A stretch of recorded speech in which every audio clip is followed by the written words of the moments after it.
नमस्कार दोस्तों, आज फिर से मैं आपके लिए एक वीडियो लेके आया हूं। एक न्यूज बड़ी चर्चा में चल रही है, आपने देखा होगा कि लद्दाख के अंदर प्रोटेस्ट चल रहा है। लद्दाख के अंदर बहुत बड़े पैमाने पर आंदोलन हो रहा है, प्रोटेस्ट चल रहा है, लोग आंदोलन कर रहे हैं। स्पेशली इनका नाम आप जानते हैं, ये है सोनम वांगचुक। इनके ऊपर आमिर खान ने मूवी बनाई थी 3 इडियट नाम की, है ना। ये वही सोनम वांगचुक है, लद्दाख के बहुत बड़े एक्टिविस्ट है और पर्यावरण को बचाने वाले लोग हैं ये लोग। तो ये लोग प्रोटेस्ट कर रहे हैं लद्दाख के अंदर और ये मांग कर रहे हैं 2 चीजों की। ये मांग कर रहे हैं कि ये जो लद्दाख को आपने यूनियन टेरिटरी बनाई है ना, इसको वापस से राज्य का दर्जा मिले। एक तो ये मांग इनकी है कि लद्दाख को आपने यूनियन टेरिटरी बनाया है भारत सरकार ने और आपने वादा किया था कि हम इसको राज्य का दर्जा दे देंगे, तो पहले तो लद्दाख को यूनियन टेरिटरी से, केंद्र शासित प्रदेश से वापस राज्य बनाया जाए, स्टेट हुड का दर्जा दिया जाए। और दूसरी डिमांड इनकी यह है कि लद्दाख देखो एक ऐसा प्रदेश है जो हिमालय की तलहटी में है और यहाँ पर पर्यावरण को, एनवायरमेंट को, है ना, यहाँ की कल्चर को, हेरिटेज को बहुत ज्यादा खतरा है। पर्यावरण, यहाँ की संस्कृति, यहाँ की विरासत, यहाँ का एनवायरमेंट, यहाँ का कल्चर और यहाँ का हेरिटेज को बहुत ज्यादा खतरा है। तो आप हमें छठी अनुसूची में शामिल करो, छठी अनुसूची में शामिल करो। 2 महत्वपूर्ण डिमांड है। और अब तो सोनम वांगचुक ने 21 दिन का आमरण अनशन का ऐलान कर दिया है कि 21 दिन तक भूखा रहूंगा, प्यासा रहूंगा, मर जाऊंगा, कट जाऊंगा, भारत की शान बढ़ाऊंगा, जय हिंद टाइप का नारा दे दिया है और 21 दिन तक ये आमरण अनशन करने वाले हैं। ठीक है, अब बात करते हैं कि देखो, एक तो स्टेटहुड का दर्जा भारत सरकार इनको देगी और दे देगी भारत सरकार, ये तो इनको आश्वस्त कर दिया गया है। मेन बात है छठी अनुसूची में ऐसा क्या है जो छठी अनुसूची की मांग कर रहे हैं ये। और सरकार ने छठी अनुसूची के शामिल करने के बजाय इनको कहा कि आपको 371 नंबर का आर्टिकल दे देंगे। अब ये 371 का आर्टिकल का यूज क्या है, उससे पहले हम ये समझते हैं कि भाई छठी अनुसूची में क्या है। देखो, आप संविधान में पढ़ते हैं, हम लोग क्लास में पढ़ते हैं कि भाई 12 अनुसूचियां बनाई गई हमारे संविधान में। शुरुआत में 8 थी, 4 बाद में ऐड करके 12 बना दी और इसमें से छठी अनुसूची में 4 राज्यों का नाम दर्ज है।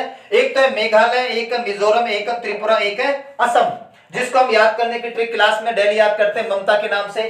MMTA, मेघालय, मिजोरम, त्रिपुरा, असम, इन 4 राज्यों को हमने छठी सूची में शामिल कर रखा है। और छठी सूची में शामिल करने का मतलब यह है कि इन राज्यों के जो जनजाति प्रदेश होते हैं, जो ट्राइबल एरियाज होते हैं ना, उनको स्वायत्तता दे दी जाती है, ऑटोनॉमी दे दी जाती है कि कुछ पर्टिकुलर जिले जहां पर पर्यावरण को खतरा है, उनकी संस्कृति को खतरा है, वहां की विरासत को खतरा है, वहां के एनवायरमेंट को खतरा है, वहां के कल्चर को खतरा है, वहां के हेरिटेज को खतरा है, वहां पर इंडस्ट्री या फैक्ट्री कारखाने नहीं लगाए जा सकते, वहां पर जमीन जायदाद आप नहीं खरीद सकते।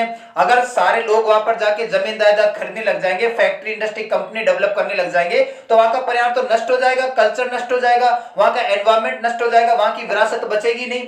तो इससे बचने के लिए सरकार ने इनको छठी अनुसूची में शामिल कर रखा है। और छठी अनुसूची में जनजाति क्षेत्र वाले जो एरियाज होते हैं, ट्राइबल एरियाज होते हैं, उनको ऑटोनॉमी दी जाती है। उन जिलों को, उन पर्टिकुलर जिलों को अधिकार मिल जाता है कि वो अपने विधायी, अपने नियम कानून खुद बनाए, वो अपनी न्याय, जस्टिस करने का काम खुद करे और वो अपना प्रशासन, एडमिनिस्ट्रेशन करने का काम खुद करे।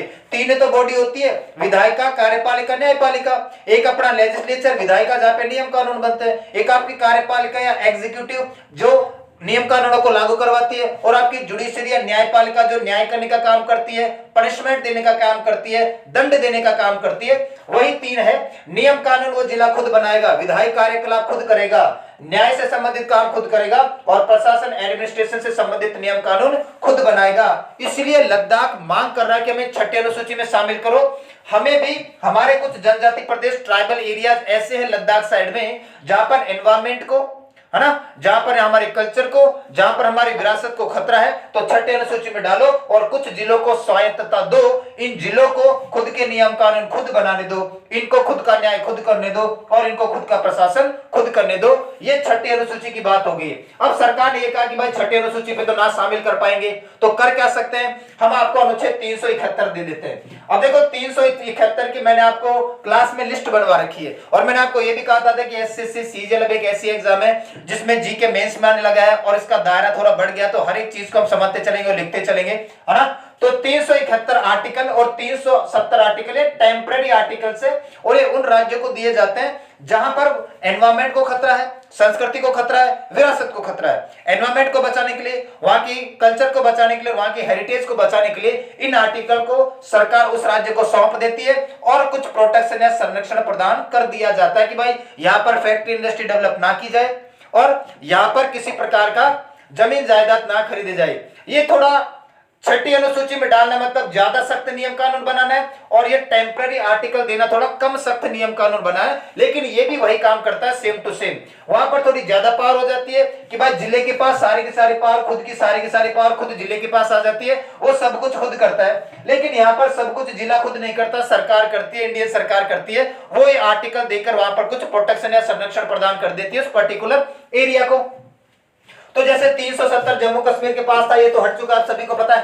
371 हमने दे रखा है गुजरात और महाराष्ट्र को, 371 ए नागालैंड, 371 बी असम, 371 सी मणिपुर, ऐसे जे तक दे रखे हमने कर्नाटक को, है ना। आई गोवा को, एच दे रखा है आंध्र प्रदेश, अरुणाचल प्रदेश को, मिजोरम, सिक्किम, आंध्र प्रदेश, इन सभी राज्यों को हमने ये टेम्पररी आर्टिकल दे रखे हैं। तो यही बात अमित शाह ने कही कि भाई हम आपको 371 आर्टिकल दे देंगे और इसके माध्यम से भी आपके कल्चर को, हेरिटेज को, विरासत को आराम से बचा लिया जाएगा, किसी प्रकार की कोई दिक्कत नहीं है। लेकिन लद्दाख के लोग ये डिमांड कर रहे हैं कि हमें 371 नहीं चाहिए, हमें एक तो राज्य का दर्जा वापस चाहिए, और दूसरी बात हमें छठी अनुसूची में शामिल करो। हमारे राज्य में भी कुछ पर्टिकुलर एरिया, कुछ जनजाति क्षेत्र ऐसे हैं जहां पर आप इंटरफेयर नहीं करोगे, यहाँ के नियम कानून हम खुद बनाएंगे, यहाँ का प्रशासन हम खुद संभालेंगे, और यहाँ का जो न्यायपालिका है वो खुद हमारे तरीके से काम करेगी।